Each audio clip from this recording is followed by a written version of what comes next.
ibo igoro munyakerogo gwe komite wacheno ase kiombe kia bagavana niga mochirie hegakora ase gati Abanyagitari ase county abo bakoro bokoreri bwaba ase chinyagitari che serikali babeire bakobatuma abananchi abo bakoriyo obubwenia gochi ase chinyagitari cy'abantu bene. Njoki nigatebire buna Abanyagitari abo nigo bagutumika ribagerio ase meroberio ya serikali konyora chinchira cy'ukubaunereria abananchi abo elinde konyora chibesa cyasha ase chinyagitari echabange babo chibwate obwamate na barabo nigo bono harure ogukuru gotindi bunonde bwensi horache kubwatiranigwa negekorekyo nigarache kwimukirigwa etambekere getindi kerichiko.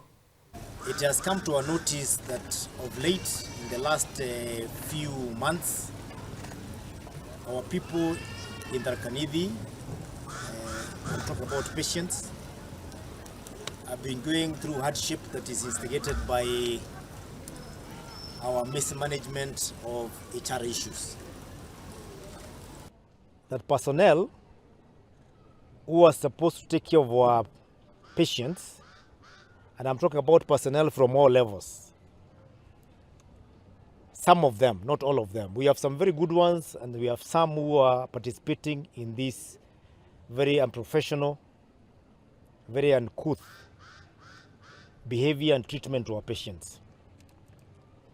We have in all the cadres, including nurses, clinic officers, MOs, or what we call medical officers, and the ones we call specialists.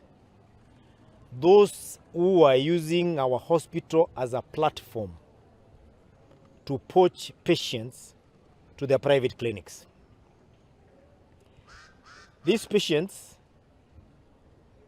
come to our hospitals because they believe in the public hospitals because of the investment governments have put.